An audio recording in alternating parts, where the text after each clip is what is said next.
지금 시각은 7시 20분입니다. KBS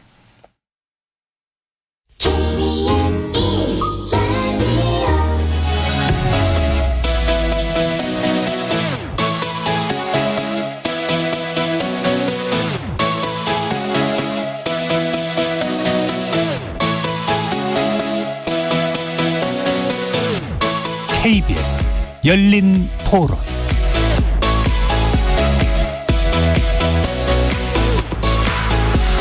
안녕하십니까. KBS 열린 토론 정준희입니다.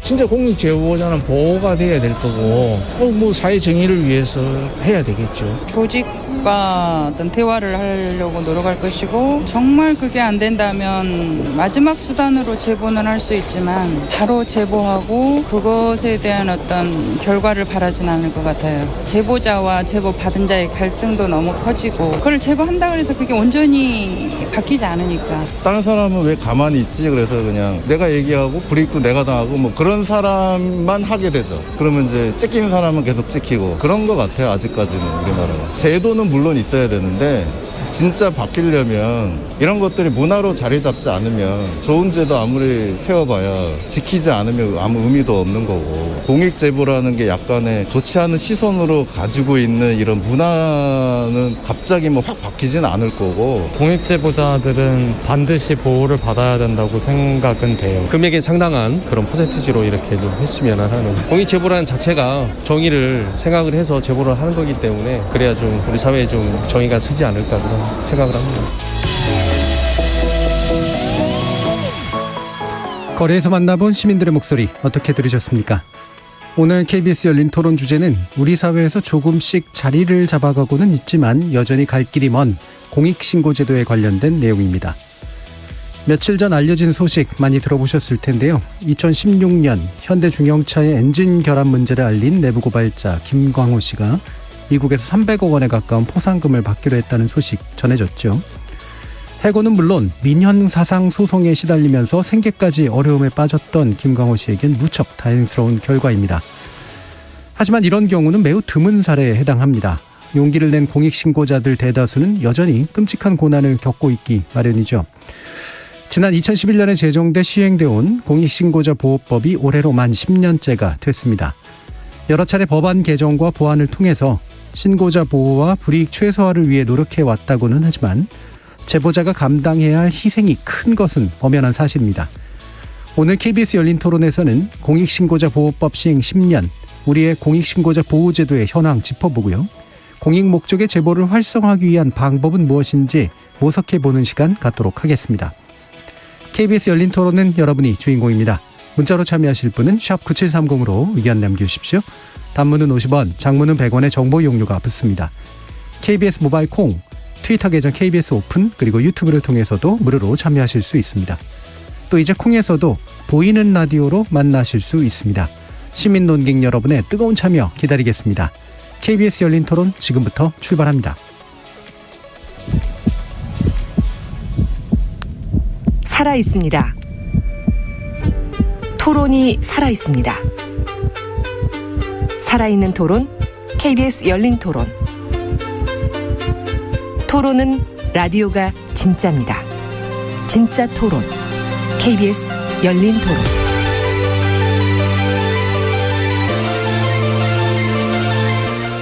오늘 KBS 열린 토론 함께해 주실 세 분 소개하겠습니다.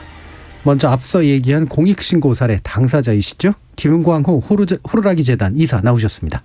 네, 반갑습니다. 자, 그리고 승재현 한국형사법무정책연구원 연구위원 함께하셨습니다. 네, 안녕하십니까? 자, 그리고 이재근 참여연대 공익제보지원센터 권력감시국장 나오셨습니다. 예, 안녕하십니까? 자, 이렇게 세 분과 함께 우리 공익신고자 보호제도 어디까지 와 있고 그 과제는 무엇인지 논의해보는 시간 갖도록 하겠습니다.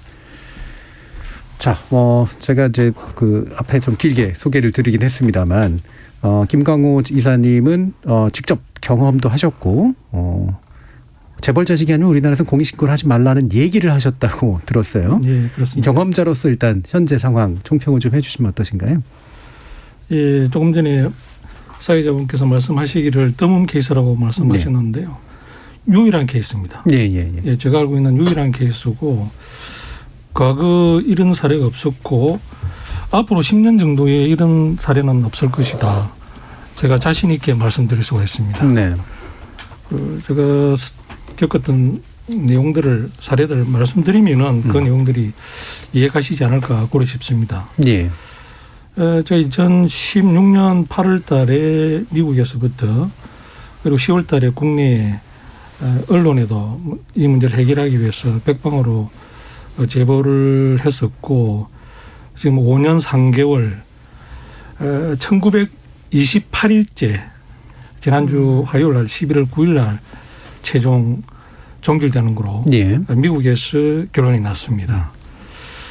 그 성과는 말씀하신 것처럼 285억 정도 보상금으로 결정이 되었고요. 그 미국에서도 최고 보상금으로 예, 예. 30% 결정된 것도 최고 보상금이고 그 금액과 비율 자체가 그야말로 최초 사례이면서 최고 금액인 것으로 그렇게 보도되었습니다. 당사자로서 상당히 기쁘고 흥분되는 그런 금액이지만은 사실 제가 5년 동안 지나온 그 과정을 생각해 보면은 그렇게 쉽게 얻었던 성과물은 아니다. 그렇게 말씀드릴 수가 있습니다. 네. 제가 공익 제보하고 바로 해고되었죠. 한 달 만에 해고되었습니다.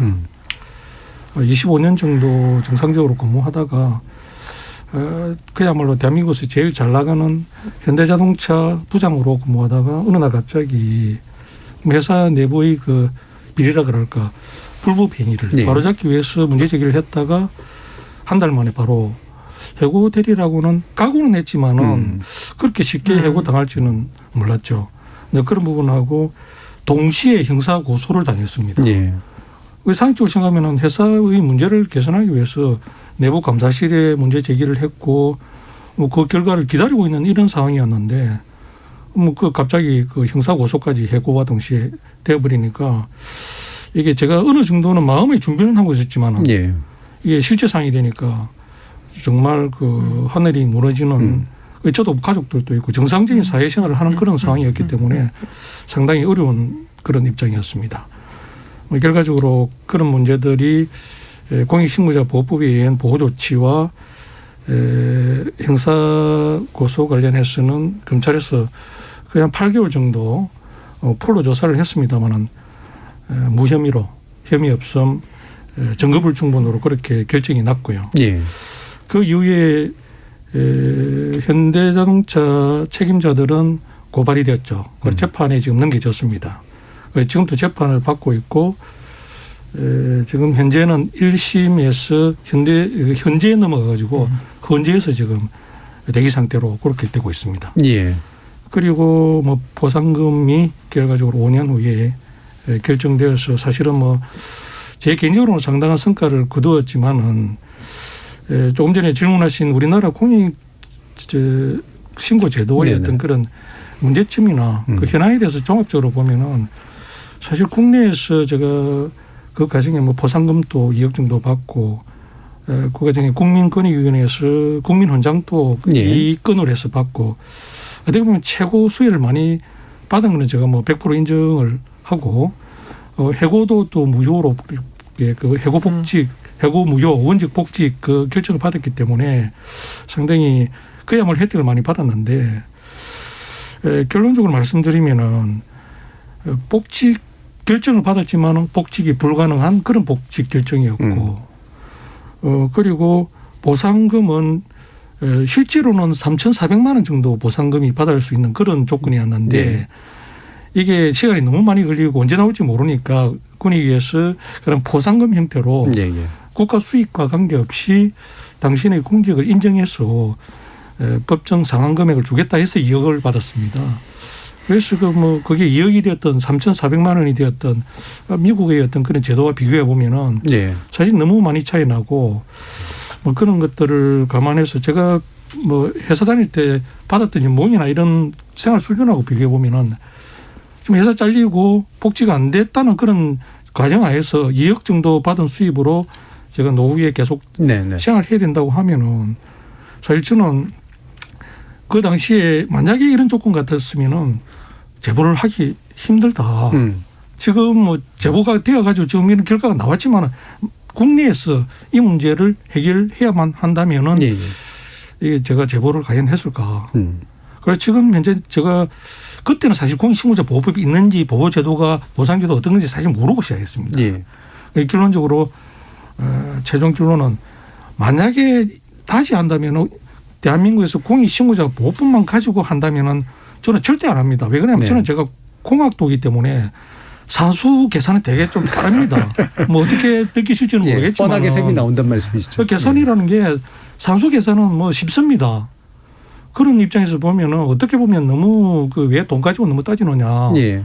공익 제보자가 왜 돈을 가지고 자꾸 그 돈으로 환산하느냐 이렇게 되묻는 분이 있을지 모르겠지만은 저도 일반적인 생활인입니다. 네. 제가 뭐 그야말로 재벌 자식도 아니고 부모한테 물려받는 재산도 하나도 없습니다. 그냥 평범한 일반인이 앞으로 저는 평범한 일반으로 살아갈 것이기 때문에 그리고 제가 또 문제를 제기하고 싶은 것은 예.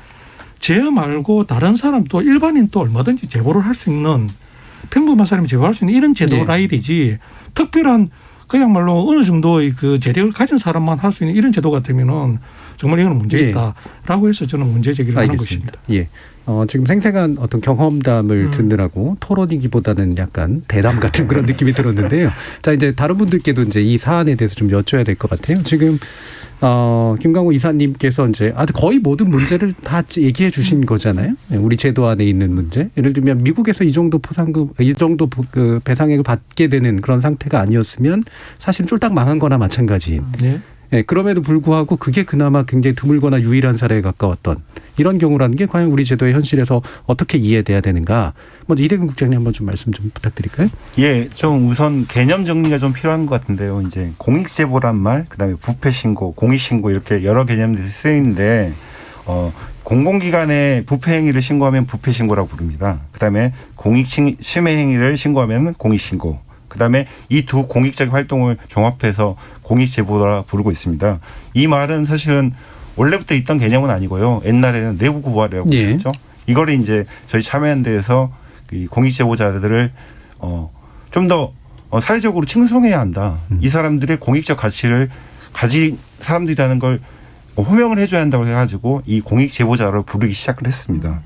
잘 아시겠지만은 1990년대에 이 이문옥 감사관이나 이시문 중위에 내부 고발들이 있었습니다. 그리고 이제 시민사회단체에서 부패방지법을 만들어라. 그래가지고 내부 공익신고자들을 보호해라. 이런 요구도 있었고요. 그다음에 2001년에 이제 부패방지법이 제정돼서 그 공공 부분의 부패 행위에 대한 신고는 신고자들은 보호하는 법제가 생겨났습니다. 하지만 이제 그 국민들의 생활에 엄청난 영향을 끼치는 생명과 환경과 관련된 공익침해 행위에 대해서는 특히 이제 큰 대기업에서 벌어지는 이 공익침해 행위에 대해서는 보호하는 법률이 없었습니다. 요거에 관련해서 이제 2011년도에 공익신고자 보호법이 제정돼서 지금 시행되고 있는 상황이고요. 근데 이제 이 법이 제정돼서 10년이 지났지만은 이 법의 이름을 제대로 알고 있는 분들 아직도 많지 않을 거라고 생각합니다. 그리고 이제 대리신고 제도라든가 아니면은 그 보호하는 법률의 범위가 180개에서 471개 정도로 넓어졌습니다. 예. 그렇기 때문에 제도적으로는 조금씩 갖추어 가고 있는데 문제는 이 신고 대상 이 법률들이 이 열거주의로 돼 있어 가지고 한계가 있습니다. 그리고 이제 보호보상과 관련해서는 우리 김강호 선생님이 너무 생생하게 말씀해 주셨는데 저희가 이제 공익제보지원센터를 운영하고 있지만은 시민들에게 제보를 꿈꾸는 분들한테 제보를 하시라 이렇게 쉽게 권유할 수 없는 그런 상황입니다. 예. 그래서 아직 갈 길이 멀다 이렇게 평가할 수 있을 것 같습니다. 예, 참여연대에서 또 의욕적으로 이 부분을 제도 개선을 해오기 위해서 굉장히 노력해 오신 그 내용이 많이 반영이 됐는데 아직도 이제 부족한 부분들 많이 말씀 주셨어요. 그 부족한 부분들 좀 이따 구체적으로 짚어보도록 하고요. 승 박사님 어떻게 또 보십니까? 사실 부패라는 게 미래 세대의 행복을 지우는 일이잖아요. 그러니까 10개를 노력했는 사람이 2개를 가져가고 2개를 노력한 사람이 10개를 가져가는 세상. 그런 세상은 과연 미래가 있을까? 예. 그런 생각을 하고 그래서 부패는 반드시 척결되어야 하고 부패는 건절되어야 한다라는 게 제가 갖고 있는 신념 중에 하나인데요. 그런 의미에서 가장 어렵고 가장 힘든 게 내부 고발입니다. 저희들이 휘슬 블로우라고 이야기하듯이 눈에 보이는 나의 자리와 나의 삶을 치우고 이 불법과 이 잘못된 관행을 이야기한다는 것은 굉장히 큰 용기가 필요하다라고 생각합니다. 지금 공익신고, 부패신고 말씀 잘 주셨는데 우리나라 한 5개 법령이 이 신고자 보호법에 대해서 규정을 하고 있습니다. 네. 저같이 밥만 먹고 법률만 보는 사람도 그 개별 법령에서 말하고 있는 정의, 개별 법령에서 말하고 있는 신고자 보호, 개별 법령에서 말하고 있는 포상, 보상 이런 게 굉장히 어렵게 되어 있습니다. 그리고 준용 규정도 굉장히 많게 되어 있어서 일반 국민의 입장에서는 과연 내가 하는 행동이 얼마만큼 보호받을 수 있을까? 그리고 이 사회가, 이 국가가 나의 행동의 정당성을 얼마만큼 인정해 줄 수 있을까? 이런 고민이 분명히 있을 수 있다라고 생각합니다. 그래서 지금 여러 가지 법령이 있지만 이 법령들 앞으로 잘 개선되고 잘 보완돼서 방금 선생님 말씀 주신 그 말씀 구구절절 제 마음에 와닿았고 또 우리 참여연대에서 말씀해 주신 말씀 우리 국가가 얼마만큼 적극적으로 반영해야 되느냐에 대한 진지한 고민을 하게 되었는데요. 네. 앞으로 토론을 계속하면서 이 부분에 대해서 계속 말씀드리도록 하겠습니다. 네. 자, 이렇게 공익신고의 문제는 이제 공익신고 또 공익제보 아까 이제 용어도 이제 얘기를 해주셨습니다만 몇 가지 이제 핵심적인 문제로 지적되는 게 이렇게 이제 법으로 보호받는 대상이 될 수 있느냐. 그렇죠. 일단 인정받는 거. 그다음에 실제 보호가 충실하냐. 그다음에 최종적으로 보상까지 이어지느냐. 사실 그 과정에서 이루어지는 희생들이 있기 때문에 이 문제일 텐데 그 첫 단추부터 굉장히 어렵다는 게 이제 굉장히 심각한 문제인 것 같아요. 김광우 이사님은 그 인정까지의 과정이 어떻게 좀 걸리셨나요? 예, 제가 문제 제기했던 것이 현대기아차의 리콜 은폐. 예. 그게 그 자동차 관리법 위반 사항입니다. 자동차 관리법 위반이 그 조금 전에 말씀하신 공익신고자 보호법에 그 보호 대상 법률로 산입된 게 2016년 1월 달입니다. 그전에는 그 포함이 안 돼 있었습니다. 그래서 제가 만약에 2015년도에 사실 이 문제를 처음 문제 제기를 내부에서 했는데 그때는 만약에 제가 뭣도 모르고 그야말로 뭐 제보를 했다 하면은 보호를 받지 못합니다. 그러니까 보상이나 이런 데 제외됩니다. 뭐 보호를 하지 않아도 제가 어디 하소연할 데 없는 그런 상황이고 사실은 어떻게 보면 참 재수가 좋았다고 볼 수밖에 없습니다. 저는 거기에 있는지 없는지 몰랐기 때문에 뭐 그런 상황이었고요. 뭐 조금 전에 말씀드린 것처럼 2016년도에 제가 공익제보하고 국내에 공익제보하고 한 달 만에 바로 해고되었기 때문에 그때부터는 사실 믿고 기댈 언덕은 공익신고자 보호법밖에 없었죠. 제가 공익신고자 보호법이라는 걸 처음 본 게 언제냐면 제가 잊지 않는 게 2016년 10월 24일 날 제가 이 문제 때문에 인사징계위원회에 회부되는 날입니다. 그러니까 아침에 대기 시간이 조금 남아가지고 그 인터넷 검색을 해보니까 공익신고자 보호법 하는 게 있고 급하게 읽어보니까 책임감면 그다음에 보호조치 신분보호 이런 내용들이 있어가지고 이게 뭐지 하면서 뭔가 희망을 그때부터 좀 가졌던 것 같습니다.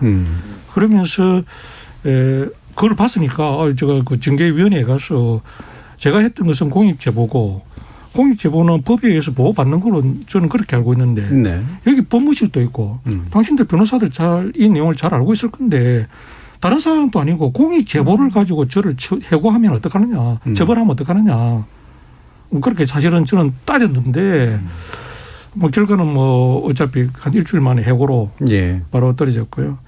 뭐 저는 사실은 뭐 각오를 했었기 때문에 그리고 너무 그 직장생활을 하면서 이런 비슷한 사례에서 이 정도 내용이면은 해고를 당해도 자자손손 당할 정도의 완전히 그야말로 원수지간입니다. 그 기업 입장에서는. 모르겠습니다. 저는 뭐 그렇게 생각 안 하지만 그쪽에서는 그렇게 생각하는 상황 같더라고요. 뭐 그런 입장에서 보면은 사실 뭐 그렇게 해고 당하는 거는 각오도 했었고 너무 당연한 그런 절차였고 뭐 그 이후에 보호 조치 신청을 해고 당하자마자 서류를 준비해서 그 당시에는 3개월 안에 신청하기가 그렇게 돼 있었습니다. 그래서 뭐 부랴부랴 작성해서 1월 12일자로 권익위에 보호 조치 신청을 했습니다. 결국 2달 만에 3월 13일자에 국민권익위원회 전체 회의에서 해고 무효 원칙 복지 결정을 받으면서 예. 그야말로 해고된 지 5개월 만에 그야말로 빨리 좀 결정을 받았습니다. 예. 그 비교적 그래도 이 정도면은 이제 그 신속하게 인정된 편에 속하는 것 같은데 실제로 굉장히 길고 오래 걸리거나 또는 까다롭거나 이런 것 같아요. 제도상으로. 예,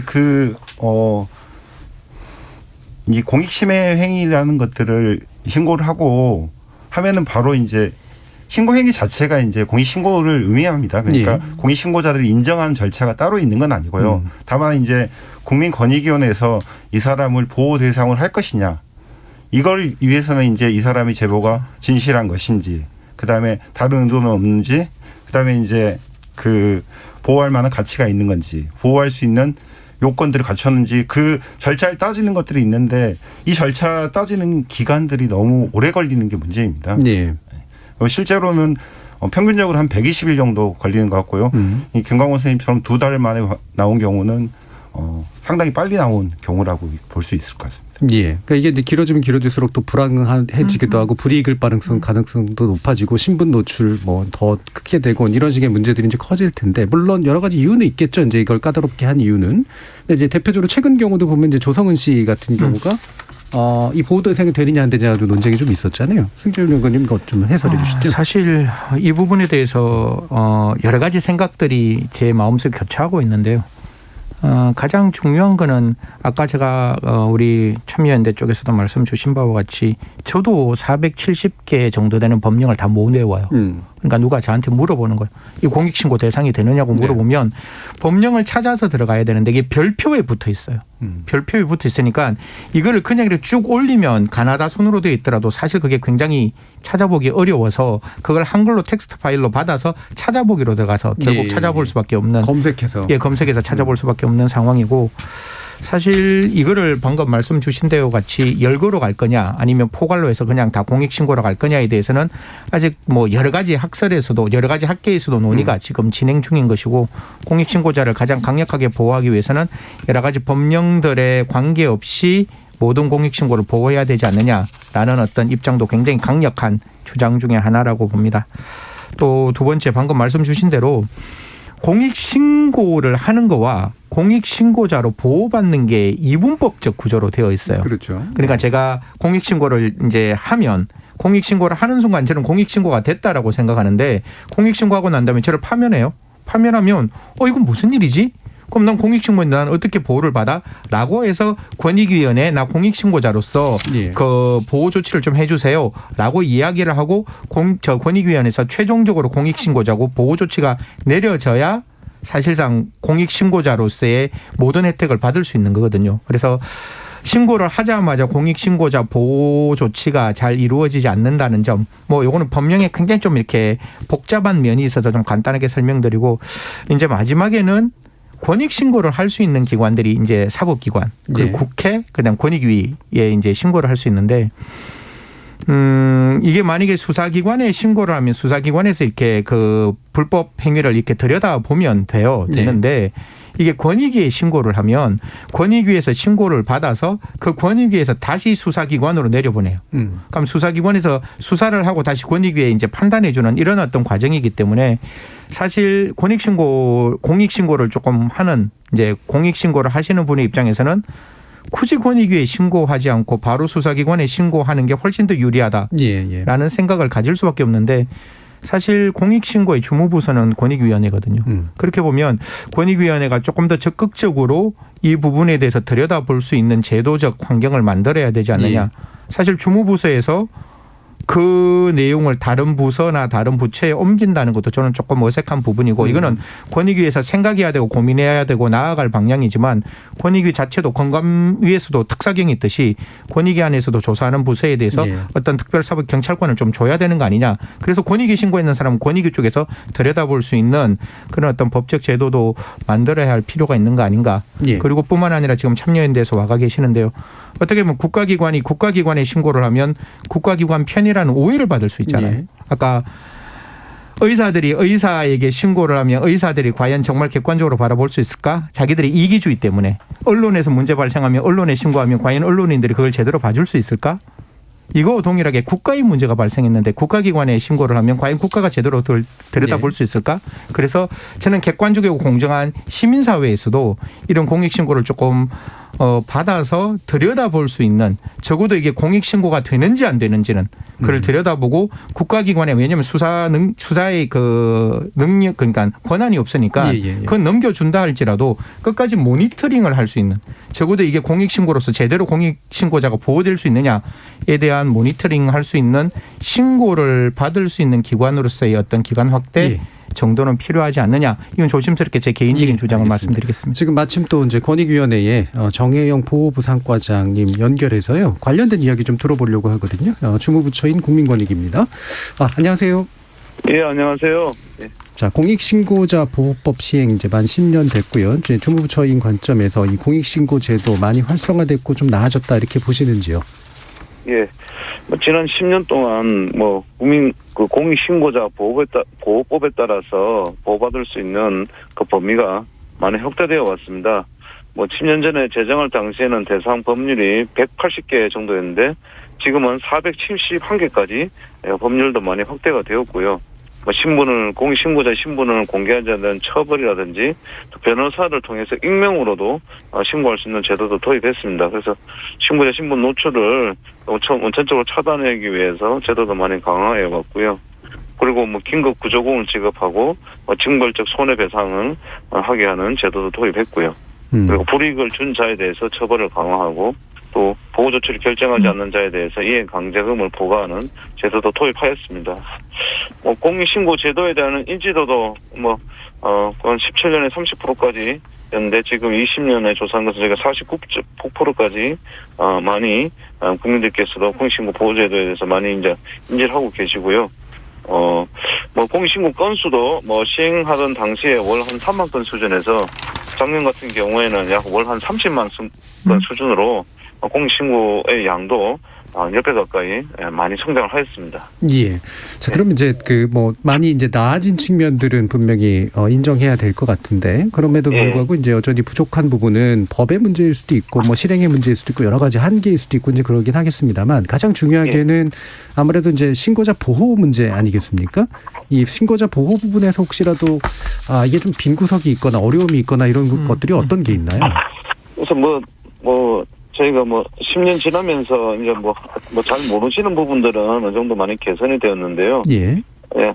아직 국민들께서도 자기가 어떤 걸 보호받을 수 있는지, 또 처리하는 공직자들도 어떤 규정을 보호규정 위반하면 어떤 처벌을 받게 되는지 또 잘 모르고 있는 경우도 많이 있고요. 예. 그리고 또 한 가지 이제 말씀드리고 싶은 게 신고자를 두텁하게 보호하지 못한다는 이전 지적도 지금 많이 나오고 있습니다. 예. 이 부분은 현점 최근에 와서 보시면 공익신고자를 철저하게 보호해야 된다. 이러한 사회적 공감대는 충분히 형성되어 있습니다. 예. 근데 막상 자신이 속한 조직 내에서 내부에서 신고자가 나왔을 때는 그 신고자를 바라보는 시선이 외부의 시선과는 좀 괴리가 있는 것으로 보입니다. 예. 좀 배신자로 보는 그렇겠죠. 이런 인식들이 있기 때문에 아마 신고자가 신고한 이후에 징계나 해고나 그런 불이익 넘어서 심지어 고소 고발까지 당하는 경우도 많이 발생하고 있는데 그런 조직 문화가 좀 많이 변화돼야 되지 않을까. 예. 그래서 저희가 이런 경우에도 보호조치 결정을 통해서 그런 것이 불이익받은 것이 회복될 수 있게 하고 또 명예훼손이라든지 고소고발 당할 때는 변호사 비용을 저희가 구조금 지급을 통해서 지원할 수 있도록 법 개정을 통해서 지급사를 확대하는 노력도 하고 있습니다. 예. 제도 개선의 어떤 보완도 지속적으로 해 나갈 예정이고. 예. 권익위 입장에서 보면 사실 이제 강제력에 대한 아까 이제 수사의 문제라든가 이제 그러니까 들여다보는 거랑 그다음에 뭔가를 조치를 강제할 수 있는 힘이 좀 부족한가라는 생각도 드실 수도 있을 것 같은데 어떠세요? 죄송합니다. 예. 저희가 하는 게 공익신고법을 관련해서 저희가 이제 하는 것이 이제 신고자를 보호해라. 불이익 조치를 중단하라. 이런 것을 저희가 이행하지 않는 경우에는 3년 이하의 징역 또는 3천만 원 이하의 벌금에 처해질 수 있습니다. 예. 그리고 또 보호조치 확정까지 장기간이 또 걸리기 때문에 빠른 원생 회복을 신고자의 빠른 피해의 원상 회복을 위해서 그것을 이행하지 않을 경우 이행 강제금은 강제금을 부과하는 제도도 도입했습니다. 매년 이해 범위 내에서 회당 3천만 원 이하의 이행 강제금을 부과하고 있습니다. 그래서 저희 결정에 빨리빨리 응할 수 있도록 이런 강제력을 강화하고 있는데 뭐 이런 것이 좀 더 보완돼야 된다면 이런 금액을 좀 더 높여야 좀 더 그 어떤 대상 기관이나 기업들이 이런 결정을 충실히 이행하지 않을까. 그래서 이런 부분이 있겠고요. 제도로 이행 강제 그 결정을 이행하지 않는다면 보호 조치를 이행하지 않는다면 그 명단을 외부에 공포하는 알리는 그런 보완적인 어떤 수단도 지금 국회라든지 이런 관계기관들하고 협의하고 있습니다. 예. 자, 또 한 가지는 이제 방금 저희가 논의하던 건데 이제 시간이 좀 많이 걸리는 문제. 이게 아무래도 물론 이제 까다로운 문제이기 때문에 이제 그러긴 하겠습니다만 이 시간이 많이 걸리거나 그다음에 그 과정에서 결국은 인정받지 못하고 보호받지 못하게 되는 대상이 되는 경우들이 생기는 이유 어떤 것이 있을까요? 그래서 보호사건 처리가 지연된다고 지적을 받는 부분에 대해서는 죄송스럽게 생각합니다. 그래서 인력을 좀 더 확충하고 내부 처리 절차도 좀 개선을 해서 좀 더 신속하게 처리할 수 있도록 저희가 노력을 더 해야 될 것이고요. 다만 보호사건의 경우에 신청인, 피신청인, 참고인, 관계기관에 대해서 자료를 요청하고 사실관계를 확인을 위해서 또 진술을 청취하고 그런 과정에서 조사에 상당한 기간이 소요되는 건 사실입니다.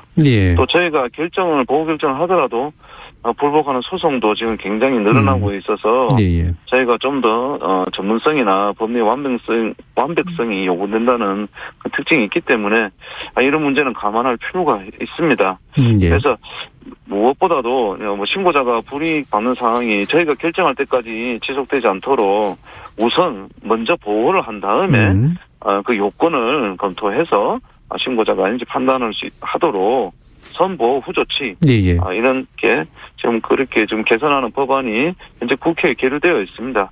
소속기 법안이 개선 법안이 통과되어서 신고자가 보다 강력하게 보호받으실 수 있도록 더욱 노력하겠습니다. 그러면 그 개선안에 관련해서도 보상액 문제가 좀 있잖아요. 지금 우리나라는 이제 상한액이 설정돼 있는 방식이고요. 대상가액의 30%를 일괄 적용하자라는 의견이 나왔지만 아직은 이제 보류 상태인 것으로 알고 있는데요. 권익위 입장에서도 이 부분은 좀 해결이 필요한 부분이라고 판단하시나요? 예, 저희도 당연히 이런 부분도 개선이 돼야 된다고 생각을 합니다. 근데 저희 아무래도 좀 다른 어떤 제도라든지 그런 균형을 맞춰야 되기 때문에 좀 더 신중하게 나갈 필요가 있는 것이고요. 이 부분은 저희가 좀 조속히 개선하도록 노력하겠습니다. 네, 알겠습니다. 그럼 마지막으로 짧게 권익 입장에서 어떤 부분들의 제도상의 보완이 필요하다라고 추가로 제안하실 부분이 있다면 무엇일까요? 그래서 지금은 이제 우리 4차례나 법 개정을 통해서 대상 법률을 471개까지 늘렸습니다. 그러나 아직도 이게 공익신고의 어떤 대상의 법률로 들어와야 되는 법률이 많이 늘어나야 된다. 예전에 그런 지적도 있으시고요. NGO, 공익신고 관련된 NGO 단체에서 그런 지적도 특히 많이 하시고요. 또 그 밖에 신고자가 누구인지 색출을 하거나 색출을 하라고 지시하는 사람에 대해서 또 처벌할 수 있는 그런 규정을 마련하는 입법적인 보완도 필요합니다. 그래서 이런 부분들도 빨리 보완될 수 있도록 저희 위원회도 노력하겠습니다. 네, 알겠습니다. 오늘 소중한 말씀 감사합니다. 예, 감사합니다. 국민권익위원회 정혜영 보호보상과장과 말씀 나눠봤습니다. 자, 여러 가지 기본적인 이야기들을 이제 권익위 측과 이야기를 해봤는데요. 결과적으로는 아까 이제 말이 이제 하다가 이제 끊겼던 부분이 이제 대상을 이제 열거로 할 거냐 포괄로 할 거냐 사실 이 문제인데 느끼기에는 이제 포괄로 하는 게 좋을 것 같긴 한데 이게 안 되는 이유가 뭔가 지금까지 장애로 있었던 이유가 있을 것 같아요. 어떻게 보세요? 그 중요한 법률들이 있습니다. 그러니까 지금 기업이라든가 공공기관에서 반대하는 중요한 법들이 있는데요. 대표적인 게 이제 그 횡령이나 배임과 같은 기업 범죄, 그 다음에 탈세. 사실 이 탈세와 같은 경우에는 공익침해 행위로 일반적인 상식으로 누구나 이건 들어가지 않을까 생각하는데 이 국세청에서 자기네 국세 정보가 권익위로 넘어가고 유출될 수 있다. 이런 이유로 반대를 하고 있습니다.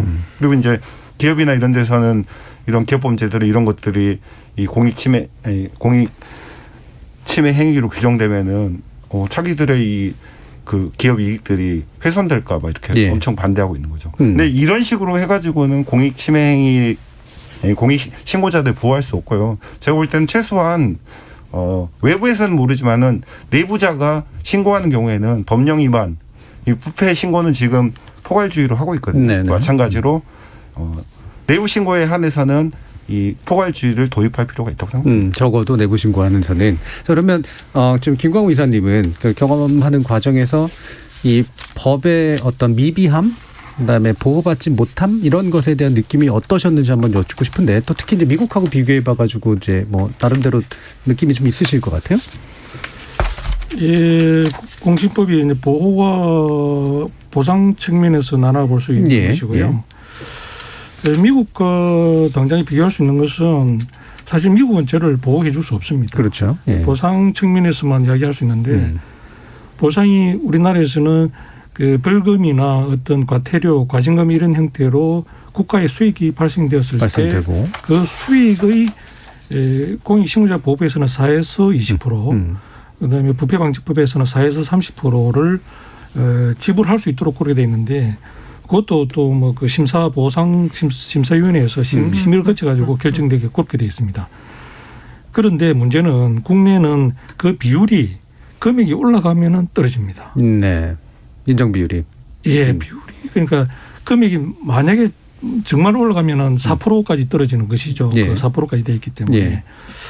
그럼 금액이 몇백억 정도 되면 4%가 되는 그런 식으로 분포가 되어 있는데 뭐 그렇게 예상해 보면은 사실은 20%를 적용받는 게 아닙니다. 예. 평균으로 보면은 거의 뭐 10% 정도 금액이 조금만 올라가도, 저도 계산해 보니까 뭐 2억인데도 벌써 17%가 적용이 되는 이런 형태로 적용이 되기 때문에 상당히 좀 그 불합리하다.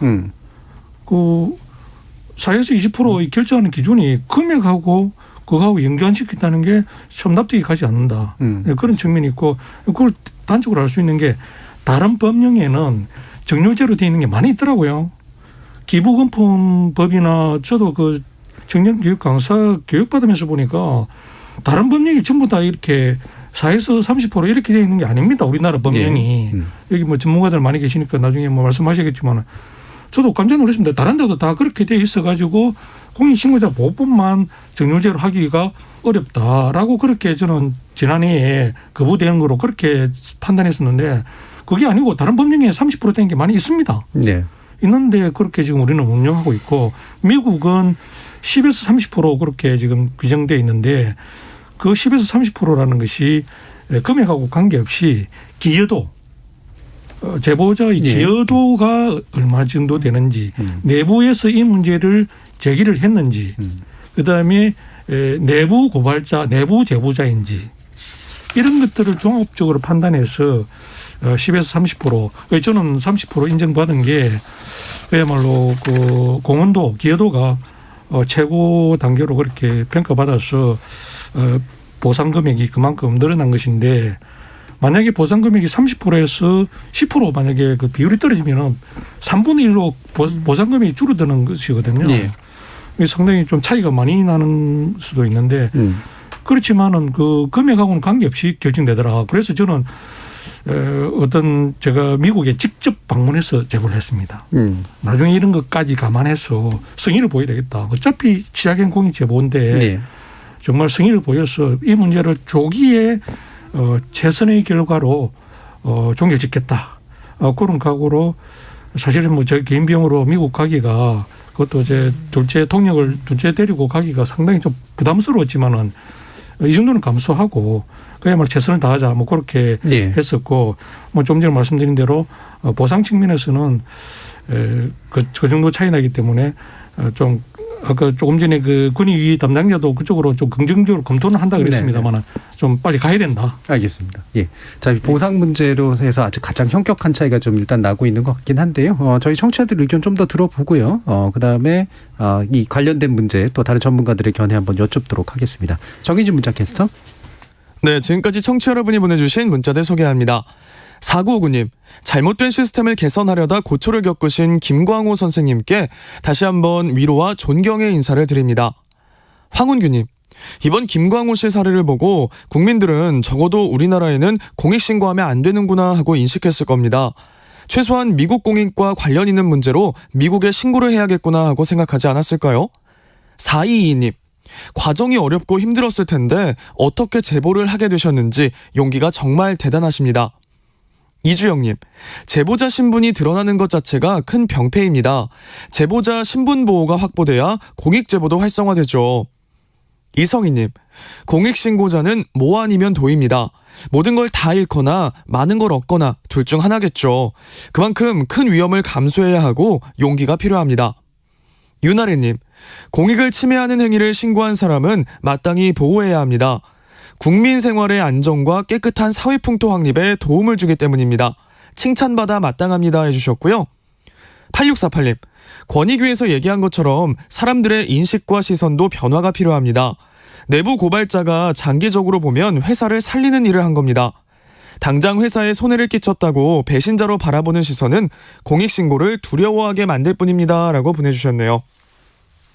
네, KBS 열린 토론. 이 시간은 영상으로도 생중계하고 있습니다. 유튜브에 들어가셔서 KBS 1라디오 또는 KBS 열린 토론을 검색하시면 지금 바로 토론하는 모습 보실 수 있습니다. 방송을 듣고 계신 여러분이 시민 농객입니다. 계속해서 청취자 여러분들의 날카로운 시선과 의견 보내주세요. 지금까지 문자캐스터 정의진이었습니다. 토론이 세상을 바꿀 수는 없습니다. 하지만 토론 없이 바꿀 수 있는 세상은 어디에도 없습니다.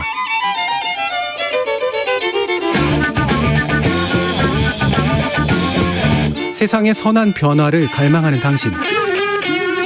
정답이 아니라 질문의 힘을 믿는 당신. 우리 KBS 열린 토론에서 만납시다.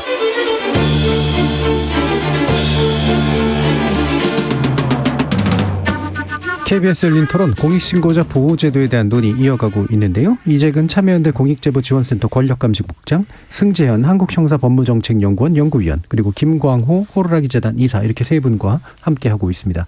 자, 보상 문제 가지고 아까 이제 앞에서 얘기를 나누고 있었는데요. 한국에서의 보상제도가 이렇게 좀 약간 미진해 보이는 이유는 무엇인가라는 것도 있고, 솔직히 말하면 이제 이런 게 있을 것 같아요. 이게 사실 뭐 이렇게 돈 바라고 하는 행동이냐라고 하는 뭐 이상한 어떤 시선도 충분히 있을 수 있고, 그다음에 이게 이제 단순히 포상의 문제를 넘어서 이제 희생했기 때문에 생기는 어떤 것에 대한 보전의 의미도 상당히 좀 있을 것 같은데, 과연 이 보상이라는 게 어떤 중요성을 갖는지에 대해서도 좀 얘기를 해주시면 좋을 것 같아요. 이종국 기자님 어떠십니까? 예, 그 보상이라는 건 사실은 이 제보자가 위험을 감수하고 공익 침해 행위를 외부로 공개하고 신고한 그거에 대한 기대치라고 할 수 있습니다. 예. 근데 이제 우리나라에서 보상 심사는 쉽게 말해서 어떻게 하면 적게 줄까? 이 기준, 그러니까 재정 지출 줄이는데 중점이 돼서 심사가 된다라고 볼 수밖에 없습니다. 그러니까 이 환수액이 높아질수록 비율을 낮추는, 이거 좀 잘못된 거죠. 김광호 선생님 이야기하신 대로 이 기여도가 충분하다면은 액수에 상관없이 가야 하는 거죠. 예를 들어서 1,000억의 국가 예산이나 이런 것들을 환수했다라면은 300억을 주는 게 왜 잘못된 거죠? 예. 그러면 국가는 700억이라는 환수하지 못하고 해서 이렇게 유출됐을 그러한 예산이나 손해가 있었을 이런 것들을 예. 받게 되는 건데, 이거를 그리고 특히 그 30억이라는 한도를 돈과에 관련해 가지고 이제 얼마 전 시행령 개정 과정에서 이게 이제 국무위원들이랑 대통령이 반대했다 이런 보도가 있었거든요. 예. 근데 이거는 이제 예산 지출의 우선순위를 좀 잘못 판단한 그런 것이라고 생각됩니다. 예. 승재 위원님은 이제 보상 문제에서 좀 뭐 조심해야 될 부분이 있다라고 생각하시나요? 저는 먼저 이렇게 그 공익 신고자의 타이틀에서 우리는 공익이란 말을 뺄 수가 없습니다. 예. 신고를 하시는 첫 번째 목적이 그 회사 내에 잘못되어 있는 불법을 신고를 해서 그 신고가 제대로 이루어지고 그 불법이 개선되면 국민 전체의 후생 복지, 그리고 부패 청렴도가 부패가 낮아지고 청렴도가 예. 올라가는 그런 개념이라면, 저는 공익신고법에서 가져야 될 제일 첫 번째 목적은 공익신고자 보호가 완벽하게 이루어진다면 예. 사실 지금까지 우리 선생님께서 겪었던 그런 고초는 없을 거라고 생각을 하는 거예요.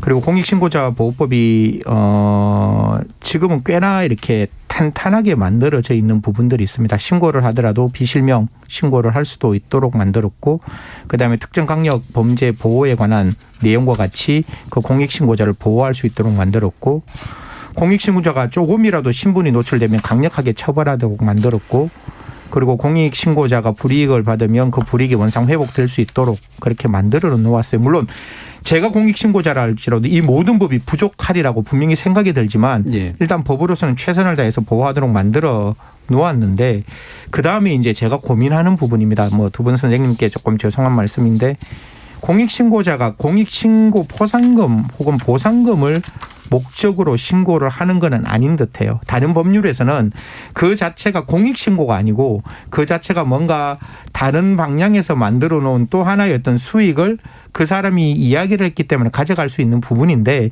여기서의 저는 목적은 물론 그분들이 그렇게 생각 안 할 수도 있지만 공익이 가장 중요한 명예인 것이고, 그분들이 세상에서 존경받고 그분들이 다른 쪽에서 이렇게 정말 대한민국을 위했다는 그런 어떤 리스펙이 훨씬 더 중요한 부분이 아닌가라는 생각을 하면서, 그래서 사실 그 불법 재산이라는 거는 제가 약간 공공 파트에 있어서 그런 생각을 드는지 몰라도 국가가 가져가야 되는 재산, 이게 불법 재산은 국가가 몰수해야 되는 재산이고 국가가 전 국민을 위해서 선하게 써야 되는 그런 어떤 목적이 있는 불법 재산이기 때문에 그 재산을 얼마만큼 공익신고자에게 돌려줘야 할 것인가. 그래서 국가가 일률적으로 정하는 게 아니라 공익신고자의 그 보상위원회가 결정할 수 있도록 만들었는데요. 이 다음 문제에서는 저는 100% 공감을 하는 거죠. 금액이 많다고 퍼센테이지를 낮추는 게 아니라 정말 그분이 하셨던 그 공익신고의 기여도, 내부 고발자로서 이게 정말로 신고되지 않았으면 모를 수 있는 내용, 그리고 또 천문학적인 어떤 국부의 유출이 만약에 막을 수 있었다면 그런 부분에 대해서는 그 기여도에 따라서 분명히 그분에게 일정 부분 보상을 해야 된다는 건 맞는 건데, 우리가 죽이기 전도돼서는 안 된다는 거죠. 공익신고는 공익신고가 우선이고 그 공익신고자를 보호하는 게 우선이고, 그 보호가 완벽해진다면 사실 보상금에 대해서는 그 기여도에 따라서 조금 더 저희가 많은 논의를 통해서 보상금을 어떻게 가져가야 할 것인가에 대한 논의가 필요한 게 아닌가 그렇게 생각합니다. 그 승전 연구위원님 말씀은 이게 이제 흔히 말하는 파파라치식의 접근이 되도록 하면 안 되겠다라는 말씀이신데, 그 전제가 이제 불이익이 완벽하게 차단이 되고 혹여라도 생긴 불이익이 있으면 그거를 복구할 수 있도록 만들어주는 제도적 장치가 완벽하게 작동해야 된다라는 그 전제잖아요. 그게 이제 안 되고 있는 측면도 있기 때문에 이제 아마도 그럴 텐데 어떠세요, 김광우 의사님? 그 부분이 제가 들으면서 저는 좀 납득하기가 힘듭니다. 그 전제 조건이라는 게 보호 장치가 완벽하게 작동되는 조건 하에서 보상의 의미를 그렇게 해석하신 거지 않습니까? 현실에서 보호제도는 그렇죠. 완벽하게 작동할 수가 없는, 그 특히 그 공익 침해 행위에 대한 민간 기업에서는 그런 조건이기 때문에, 예를 들어 저도 뭐 해고를 당했고 복직 판결을 받았지만은 복직하기 힘들죠. 복직 힘든 게 아니고 불가능합니다. 불가능합니다. 왜? 회사에서 원하지 않습니다. 그리고 법에서도 그게 가능하게 문을 터놓았습니다. 이행강제금만 내면은 되고, 행정소송으로 복직 안 시켜줘도 법에 전혀 문제없게 그렇게 시스템이 공익신고자 보호법에서 복직 안 해도 되게 딱 시스템 만들어놨어요. 완벽하다라는 게 그게 지금 현재 법으로는 그 자체가 불가능한 제도를 두고 공익신고자 보호를 해줄 테니까 공익신고를 해도 된다. 이거는 모순입니다. 그래서 그걸 보완하기 위해서 보상이라는 제도가 필요하다. 현실적으로 그렇다는 말씀이죠. 그런 입장으로 보면은 보상이라는 게 조금 전에 말씀하신 그 보호가 제대로 안 되기 때문에 제대로 보호받지 못하는 사람을 보상이라는 제대로 좀 보완해주는 그런 역할을 하는 게 아닌가 그렇게 저는 판단하고 있습니다. 그런 부분이 있는 것 같아요. 추가로 말씀드리면은 사실은 이런 공익신고가 없었으면은 그 돈은 그냥 이 범죄를 저지른 기업이나 그쪽에서 가져갈 사안입니다. 그러니까 쉽게 말해서 국가로 환수되거나 국가의 재정에 보탬이 절대 안 되는 거죠. 근데 그 이익이 소위 말해서 신고로 인해서 공익이 향상되고 그 재산상 이익이 생겼는데 그거에 대해서 제보자에게 일정 부분 나눠주는 것은 사회적 정의라는 측면에서도 저는 그렇게 돼야 한다고 생각합니다. 이런 점도 있습니다. 제가 제보한 내용은 벌금은 1억인데요. 그런데 실제로 저의 그 제보로 리콜된 어떤 그런 소비자들이 받은 혜택은 거의 조단입니다. 리콜 비용이 6조 정도 들었습니다. 그 혜택은 국가는 안 보지만 6조의 혜택을 그 소비자들이 후생으로 일반 소비자들이 물론 뭐 미국하고 대한민국 전체 소비자들이지만은 그 국가 수익 아니지만은 그 혜택을 누군가는 제보자의 그 제보 때문에 누릴 수 있다는 것은 또 생각하셔야 되는 문제입니다. 예. 그래서 뭐 그 부분에 대해서도 뭐 승준 연구위원께서도 뭐 큰 반대가 있으시지는 않은 것 같고요. 다만 이게 이제 뭐랄까 본말 전도된 방식으로 사람들에게 오해되지 않았으면 좋겠다라는 네네. 그런 취지셨던 것 같고 실제로 이게 이제 인센티브보다는 사실 이 발생한 피해가 굉장히 크기 때문에 생기는 어떤 보완 정도의 의미가 훨씬 더 이제 생기지 않을까. 그래서 당장 이제 궁금해지는 게 이런 거거든요. 과징금의 액수가 그렇게 크진 않은데 그 사람 제보자의 인생은 파괴됐을 가능성이 굉장히 높잖아요. 그럼 그걸로 비례해서 준다고 하면 이 사람이 인생을 회복이 안 될 가능성이 굉장히 높은 건데 이를테면 몇 천만 원, 몇 백만 원 수준에서 몇 % 받는 정도 수준으로는 직장도 사실은 잘리고 그다음에 동료들로부터 막 배제되고 이런 식의 정신적 충격까지도 보상을 해 줄기에는 너무나 턱없이 부족한 측면들이 있을 거라서 거기에 대한 이제 고민들이 좀 있지 않은가 그런 생각이 드는데 여기 지금 4959님께서 이런 질문해 주셨어요. 김광호 선생님께서 공익제보로 고생하실 때 혹시 노동조합에 도움을 요청하거나 논의하신 적이 있으신가요? 하는 그 질문하셨네요. 노동조합은 아니었고요. 일반직 부장급이었기 때문에 제가 이 일을 하면서 노동조합 그 현대자동차 지회장한테 좀 연락을 해서 내가 이런 활동을 하고 있는데 회사의 문제점에 대해서 좀 이야기할 수 있는 기회가 있으면은 조합 측에 좀 설명을 하고 조합에서 회사의 좀 이익을 지킬 수 있도록 하는데 좀 역할을 해줬으면은 이 문제를 해결하는 데 도움이 될 것 같습니다라고 연락을 했었는데 회신을 받지 못했습니다. 그렇군요. 실질적으로 안 된 거네요. 그러면. 네, 그렇습니다. 그러면 이제 사실 그 직장 안에서는 뭐 거의 보호 장치가 작동한 게 없었다고 봐도 마찬가지겠네요. 뭐 거의 뭐 좀 차가운 시선이라 그럴까. 그러니까 접근 금지령. 그렇겠죠. 뭐 자고전에 그 뭐 좀 뭐 쳐다보듯이 좀 뭐 자고전에 좀 회사에서 잠깐 근무할 동안에 제보하고 나서 퇴직할 때까지 잠깐 근무할 동안에 회의도 안 하고. 적금 금지령이라는 어떤 그런 저도 처음 들어보는 용어인데 적금 금지령이 내려져가 있으니 뭐 그렇게 다른 사람 통해서 저도 그런 이야기를 아는 사람한테서 아는 팀장이 그렇게 이야기를 하다가 그래서 알았습니다. 그런 제도가 있구나. 그러면 사실 그 많은 분들이 또 이런 걸 궁금해하실 거예요. 그러니까 원래 김광호 이사님께서는 정의감이 원래 넘치시는 분인지. 그러니까 이게 사실 불이익도 예상하셨다고 이제 말씀하셨잖아요. 뭐 실제보다 물론 더 크게 빨리 온 해고나 이런 게 있긴 하지만 그러면 이거를 알려야겠다라고 결심하게 된 어떤 동기는 어떤 겁니까? 뭐 그거는 뭐 사실은 이 토론 자리에서 짧게 말씀드리기가 상당히 어려울 정도로 여러 가지 이유가 있습니다. 제가 왜 그러냐면 1년 동안 회사 내부의 감사실에 제보하고 나서 이 문제를 어떻게 할 것인가를 고민하면서 한 1년 동안 스스로에게 왜 해야 되느냐. 이거 말고 다른 방법이 없느냐. 엄청나게 자문했습니다. 그러면서 제가 제 스스로를 설득한 것 중에 좀 첫 번째라고 할까요? 내가 이때까지 현대자동차 입사해서 한 25년간 정말 좋은 혜택으로 적지 않은 급여를 받고 그렇게 생활해 왔는데 가족들도 부양하면서 이 급여가 누구한테 왔느냐. 내가 회사에서 받는 월급이지만 이게 회사가 차가 팔려가지고 어떤 그런 그 수익으로 사실은 그 출발로 보면 고객들이 준 건데 고객들이 피해를 보고 있다는 걸 내가 아는데 제가 그때 세타2 엔진 리콜 담당자였거든요. 제가 옆에서 이 문제를 지켜본 사람이 아니고 제가 이 문제를 해결해야 될 책임이 있는 사람, 제가 특별히 정의감이 있는 사람이기 때문에 문제를 제기한 게 아니고 제가 담당자였기 때문에 이 문제를 현대자동차에서 저만큼 많이 알고 있는 사람이 없습니다. 그러니까 이 문제가 만약에 밖에서 문제가 돼가지고 잘못되면 제가 1차적인 책임입니다. 그리고 저는 제 역할을 다한 겁니다. 회사의 핵심 가치 뭐 코어 밸류로 그러죠. 고객 최우선. 모든 의사 결정 기준은 고객 감동이다. 뭐 그렇듯 하지 않습니까? 뭐 고객의 그 감독을 위해서 회사에 일을 하면서 모든 가치 결정 기준이 고객 감독이라는 것은 회사 일할 때 고객을 생각하면서 일해라. 그렇게 저는 교육을 받았거든요.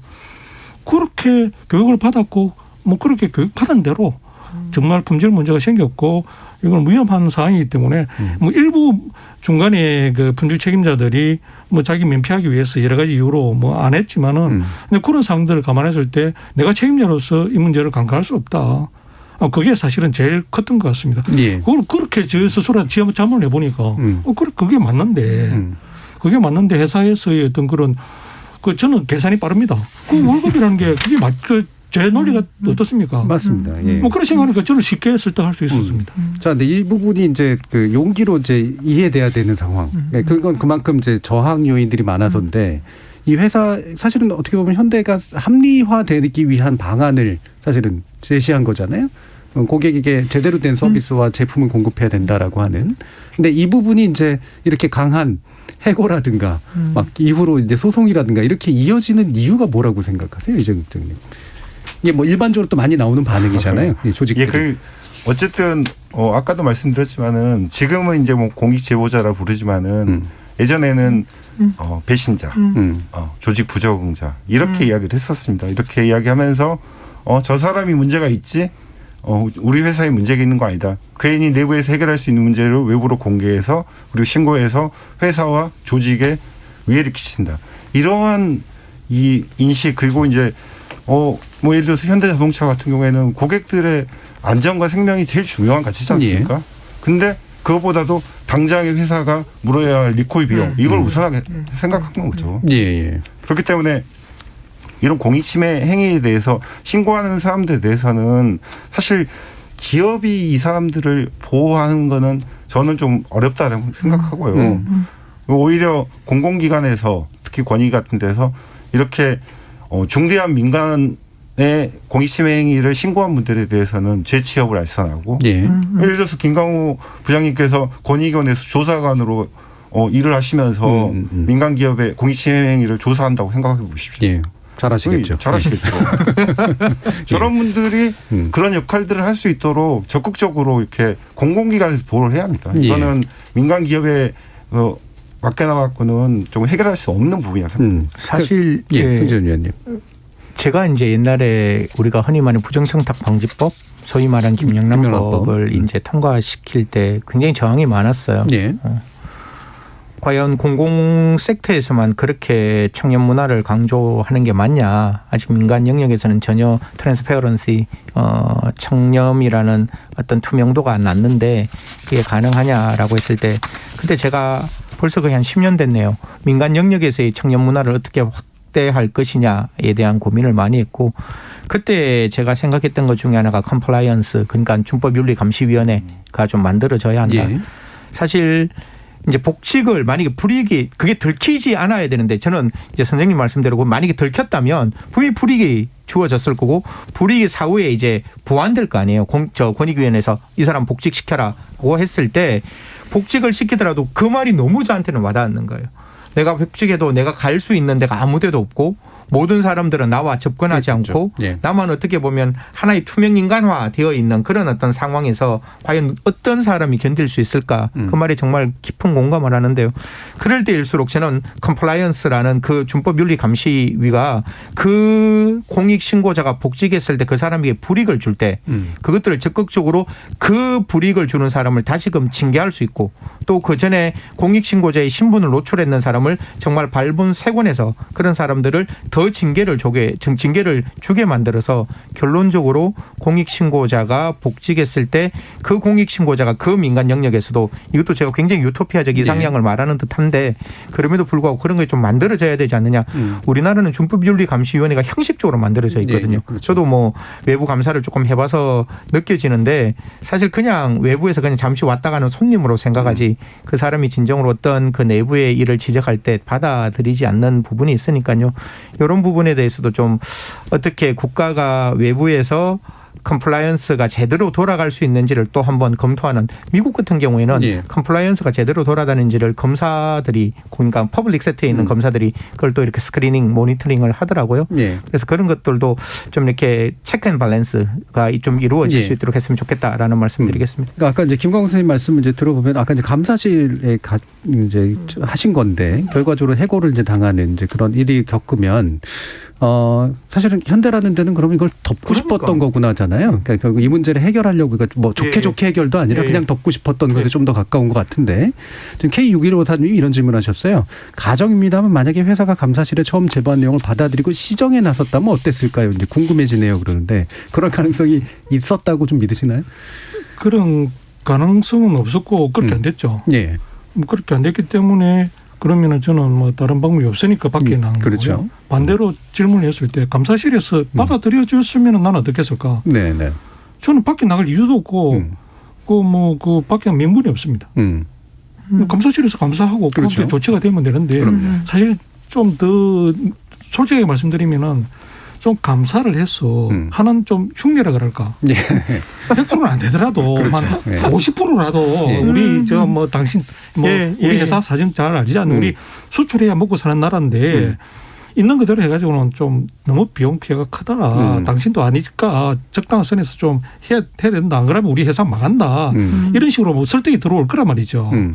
그러면은 저도 회사 사정을 뭐 어느 정도는 알기 때문에 조 단위로 저도 사람인데 조 단위로 비용 든다 그러면은 뭐 그러면은 뭐 좀 위험한 거 위주로 먼저 일단 급하게 먼저 하고 좀 예. 지켜봅시다든지 어떤 그런 어떤 협의가 될 수 있는데 아예 그냥 그다음에 또 책임자 처벌.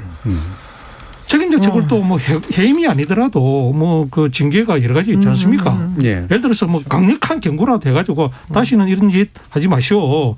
이렇게라도 해주면 제가 뭐 나설 명분이 없습니다. 그게 안 되니까 그러면 나도 다른 방법으로 사람이 문제 제기를 했는데 아무런 조치가 없으면은 화나죠. 그거는 또 거의 뭐 저도 감사실에 그냥 갑니까? 뭐 그냥 비장한 각오로 현대자동차를 살려보겠다는 그런 비장한 각오로 가겠지 않습니까? 아니, 그리고 당장 이 국민의 생명과 안전이 위협받는 건지. 그렇죠. 그렇죠. 이 문제의 특성이 또 그냥 뭐 저 내부에서 돈을 어느 정도 뭐 돈만 세이브한 게 아니고 그게 안전하고 지킬되는 사고하고 지킬되는 이런 위험 문제이기 때문에 이거는 그야말로 정말 감사실에서 저는 정말 원망스러운 부분이 저는 제가 제일 처음에 했던 게 감사실에 가서 이런 내용들을 설명을 쭉 하면서 마지막에는 저는 이게 만약에 사실을 밝혀지면 책임자 처벌하면서 정말 이건 현대자동차 그룹 회장의 상을 받아야 될 정도의 중요한 사항입니다. 이거 만약에 해결되면 저한테 좀 상을 추천하십시오. 자, 근데 이게 결국 보면은 이제 이런 일들이 이제 아까 컴플라이언스 얘기를 하셨습니다만 기업이 이제 준법 감시를 스스로가 해야 사실은 더 좋은 기업으로 되고 그게 더 소비자로부터 더 좋은 선택을 받는다가 경험돼야 되잖아요. 그러려면 강한 처벌이 사실은 경험될 필요도 좀 있는 거잖아요. 그래야 이거를 내부에서 덮거나 아니면 제보자를 그냥 이렇게 밀쳐내는 그런 행동보다는 안에서 뭔가 개선을 해야지 이게 그나마 큰 문제를 막을 수 있다라는 그런 인식들이 마련이 돼야 될 텐데 그런 어떤 강력한 처벌 내지 이런 것들이 좀 현재 좀 마련이 좀 돼 있는 것 같으세요? 글쎄요, 그 제보자에 대해서 보복 행위를 했을 때 이걸 신고부장 조치를 하고 이걸 안 하면은 이행 강제금이라는 걸 드립니다. 근데 이 이행 강제금이라는 게 실제로 저희가 이제 조사를 해봤는데 그 보호 조치를 이행하지 않는 경우에 대해서 31건이 있었는데 5건만 이행 강제금을 부과를 했습니다. 권익위가 실제로는 그냥 눈치를 보는 거죠. 눈치를 보고 적극적인 행정 조치를 하지 않는 거죠. 쉽게 말해서 이행강제금뿐만 아니라 형사고발도 적극적으로 해야 하거든요. 그래가지고 형사고발을 해서 이런 사람들은 기업 임원을 못하게 해야 하는 거죠. 그런 보복행위를 한 사람들을. 근데 이행강제금 부과 뭐 현대자동차에 1,500만 원, 2,000만 원, 3,000만 원 부과한다고 그게 어떤 효과가 있겠습니까? 지금 이제 그 아까도 저희 청취자께서 간단하게 질문해 주셨던 부분이 있는데 이런 공익신고를 위한 재단 같은 데서 공익신고자를 위한 다른 보호들을 좀 해주시면 좋지 않겠냐는데 실제로 이미 호루라기 재단 같은 데가 그런 역할을 하는 데잖아요. 네, 그렇습니다. 예, 지금 이사도 하시면서 실제로 이 재단 그와 같은 시민사회적인 어떤 대응이 굉장히 좀 소중했다라고 느끼시나요? 예, 실제로 호루라기 재단 참여연대 공익제보지원센터에서 도움을 많이 받았습니다. 성명서 같은 형태를 통해서 언론에도 많이 배포를 하고 그리고 호루라기 재단에서 법률 지원을 받아서 형사 고소됐을 때는 제가 따로 선임하지 않고 재단에서 변호사를 선임해서 지원해 줬습니다. 그리고 물풀의 기금이라 그래서 제가 한 400만 원 정도 생활비로 해고되었을 때 현금으로 사실 지금 받아가지고 여러 가지 도움이 많이 되었고요. 그리고 또 그 참여연대 의인상 그런 형태를 통해 가지고 정말 시민사회에서 이 사람은 공익침해 행위에 대한 제보자가 맞고 정말 우리 사회를 위해서 꼭 필요한 일을 한 사람이다라는 것을 인정받음으로써 그게 또 그 다음에 또 국민훈장을 또 받을 수 있는 계기가 되고 뭐 이렇게 해서 저는 상당히 시민사회단체의 도움을 많이 받았고 그래서 저도 이 일을 좀 하면서 중간에 호루라기 재단에 좀 요청도 있고 해서 지금은 참여를 하시게 같이 지금 하고 있습니다. 예. 자, 이제 그럼 마무리할 시간인데요. 마지막으로 한 1분 이내로 못다 하신 말씀 또는 재원하시고 싶은 분 있으시면 들어보도록 하죠. 이재근 국장님부터 말씀 주실까요? 예, 뭐 저는 그 공익제보자들을 공익신고를 이렇게 생각하시는 분들한테 조금 당부를 드리고 싶습니다. 준비를 정말 철저히 하시라. 이 보호를 받을 수 있는 제도가 무엇인지, 도움을 줄 수 있는 공공기관이 어디인지, 시민단체들은 어디가 있는지, 그리고 이 주변 지인들의 동의와 설득을 통해서 철저한 준비를 거쳐서 이 제보를 하셔야지 이 절차이기 때문에 보호 대상에서 제외되는 그런 안타까운 일이 벌어졌으면 안 되고요. 그리고 이런 공익제보를 활성화시키기 위해서는 시민들의 관심이 되게 중요하고요. 저희 아까 김강호 선생님도 말씀하셨지만 저희 이제 참여연대가 12월 3일에 또 의인상 공익제보상 시상식을 또 준비하고 있습니다. 그런데 관심을 가지고 지켜봐 주시고 격려해 주셨으면 좋겠습니다. 알겠습니다. 김강호 이사님 말씀 드리죠. 예, 저도 5년 동안 엔지니어에서 갑자기 어느 날 갑자기 그 공익제보자가 되어가지고 일을 사실 저는 공익제보자로 내몰렸다. 감사실에서조차 외면해 버리니까 저도 뭐 어쩔 수 없이 내몰려가지고 이런 일을 했다라고 지금 생각하고 있으면서 저에게 공익제보 내부 고발이 어떤 의미인가 그걸 그야말로 매일 생각하면서 제가 찾은 답은 이렇습니다.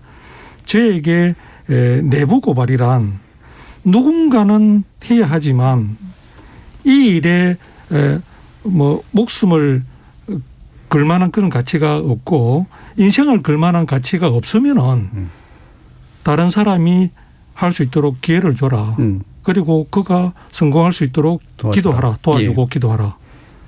저는 반대로 이제 이게 이 일이 정말 그 수백만 대의 그 안전에 대한 위험이 빠져 있는 그런 중차대한 문제이기 때문에 이거는 내 인생을 걸만한 정도의 중요한 사안이다. 제가 엔지니어 좋다. 당분간 적고 내 공익제보를 해서 이 문제를 해결해 보겠다라고 결심을 해도 정말 좋은 가치가 있다라고 판단해서 시작을 했고 결론적으로 저는 그야말로 제가 초창기에 처음 문제 제기했던 그대로다. 제 말이 그대로 다 입증시켰고 국가로부터 인정을 받아서 보상을 받았던 것입니다. 네. 성 의원님. 저는 우리 선생님 말씀이 오늘 계속 제 마음과 제 머리를 굉장히 많이 이렇게 감동도 시키고 많이 이렇게 머리에 좀 이렇게 띵하게 와닿는 그런 말씀 많이 주셨는데요. 누구든지 공익 제보를 하고 누구든지 신고하더라도 그로부터 불안하지 않는 사회 그리고 그 공익 신고가 되고 난 다음에 그 사람을 사회 전체가 보호해 줄 수 있는 사회 그러기 위해서 뭐 권익위원회가 조금 더 적극적으로 노력해야 될 부분이 분명히 저는 있을 것 같습니다. 그래서 지금보다 조금 더 한 발자국 빨리 공익신고자를 보호할 수 있도록 만들어야 할 뿐만 아니라 각 기업에서도 그냥 형식적인 어떤 준법윤리위원회가 아니라 제대로 된 준법 감시인 제도를 좀 만들어서 그런 제도를 통해서 공익보호자가 국가, 사회 그다음에 모든 사람들로부터 존경받을 수 있는 그런 사회가 됐으면 그런 국가가 됐으면 좋겠습니다. 네, 저희 7608님께서 공익제보자님 목소리만 들어봐도 강직함이 느껴집니다. 뉴스에서 보상금액 듣고 좀 놀랐는데 말씀 들으니 동의하게 됩니다라는 말씀 주셨습니다. 오늘 열린 토론은 이것으로 모두 마무리하겠습니다. 오늘 함께해 주신 김광호 이사님, 이재근 국장님, 그리고 송지연 연구위원님 세 분 모두 수고하셨습니다. 감사합니다. 고맙습니다. 감사합니다. 고맙습니다. 투명하고 민주적인 사회는 작은 촛불이 모여서 가능해집니다. 비범한 개인의 횃불 같은 용기에만 의존하기보다 평범한 이들의 가슴속에 자리 잡은 양심의 씨앗을 크게 북돋고 보호해주는 제도가 필요한 까닭이겠죠. KBS 열린 토론, 지금까지 정준이었습니다.